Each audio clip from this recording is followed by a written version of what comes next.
Bien.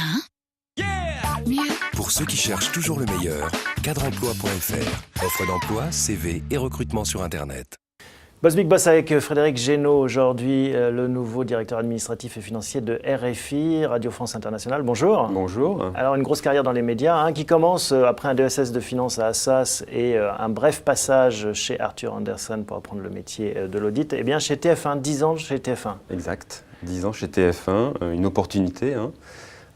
C'est un hasard en fait, une rencontre ? C'est une rencontre, voilà, c'est une rencontre. 3 ans chez Arthur et après, on se pose la question de savoir ce qu'on veut faire. Qu'est-ce que vous faites alors chez TF1 ? Contrôle de gestion d'abord, Ouais. J'apprends le métier. Contrôle de gestion, direction technique, centre de coûts. Et puis après, participation à des aventures de développement, c'est ça qui m'intéresse. Ça c'est un mot-clé, développement chez vous. Vous aimez les projets qui grossissent, qui se développent. Donc un projet avorté, TF1 Musique. Projet un peu avorté, TF1 Musique. Donc on était en avance sur notre temps, un projet de CD à la carte. Et iTunes, on pourrait dire aujourd'hui, à l'époque. Voilà, sauf que c'était un support physique encore. D'accord. Qu'on a arrêté au bout de 6 mois d'activité. Et puis après, développement chez TF1 Entreprise, la filiale de produits dérivés de TF1, qui fait tout ce qui est licensing, musique, etc. Et en plus, c'était l'époque de la Star Academy.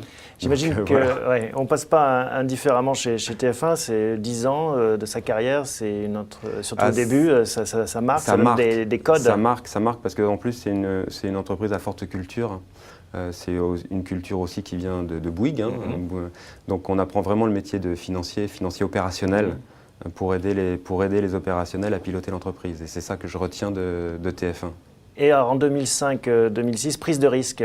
À l'époque, on parle beaucoup d'audiovisuel extérieur. Le président Chirac veut lancer France 24. TF1 fait partie de l'aventure avec France Télévisions. On vient vous chercher, on vous dit, si ça t'intéresse, il faut se décider vite. Exactement. C'est TF1, parce que c'était à l'époque, il faut s'en souvenir. C'était à la fois une association TF1 France Télévisions. La carpe et le lapin. La carpe et le lapin, si vous voulez. C'est comme ça que c'est l'agrégation, en fait, mais l'agrégation de 2 compétences d'industriels du secteur pour aller vite et optimiser ce développement de France 24. Donc vous êtes partie prenante de l'équipe, les 5 premiers. Voilà, je suis parti là-dessus grâce à TF1 qui a mis en place tout ce qui est fonction support. Et je suis parti dans les premiers. Voilà, effectivement, je me souviens encore de ma première rencontre avec Albert Ripamonti, le directeur de la rédaction, dans mon bureau à TF1 ou sur un projet sur papier, complètement encore hypothétique. Et donc là, il y a tout à faire, prise de risque. Tout à développer, vous êtes dans votre élément. C'est ça, c'est ce que j'aime, c'est prendre un projet abstrait et le faire. Alors là, vous arrivez à ces nouvelles responsabilités en tant que DAF de RFI, c'est pas du tout le cas. Au contraire, là, il y a toute une histoire, une culture. Mais il y a aussi à développer et à rationaliser. Et c'est ça ce nouveau défi. C'est pour ça que je suis parti sur RFI à la demande de Alain de Pouzillac, le nouveau patron de l'audiovisuel extérieur de la France, puisqu'il faut rappeler quand même que RFI fait partie de l'audiovisuel extérieur de la France, à côté de TV5 Monde et de France 24. Et il y a tout à faire à RFI, enfin tout à faire. Il y a beaucoup qui existent et il y a à ce que j'appelle insuffler une culture, un peu dans mon domaine en tout cas, une culture du privé. Voilà, à donner des indicateurs, des outils de pilotage mensuels aux opérationnels et c'est ce que je vais faire. Comment comment se situe la responsabilité d'un DAF par rapport à son responsable hiérarchique, le directeur général ? Où est votre place ? Comment est-ce que vous voyez votre rôle ? C'est un rôle de conseil.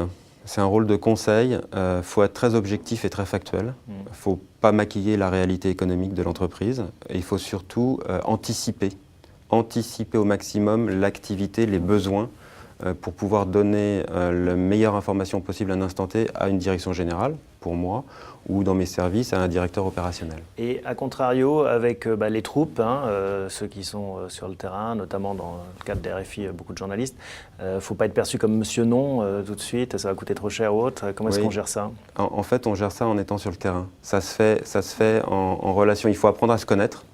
Et pour apprendre à se connaître, il faut bouger, Il ne faut pas être dans sa tour d'ivoire. Il faut discuter avec les opérationnels et mes services sont dans les services opérationnels justement au contact des journalistes pour qu'ils se connaissent et qu'ils échangent au quotidien. Frédéric Génaud, en dehors du boulot, comment est-ce que vous passez le temps, comment est-ce que vous détendez, comment vous changez les idées ?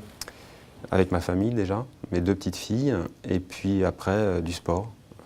Quel sport? Tennis et golf. Bon. Voilà. J'imagine que votre emploi du temps est bien chargé. Oui, mais il faut trouver un équilibre.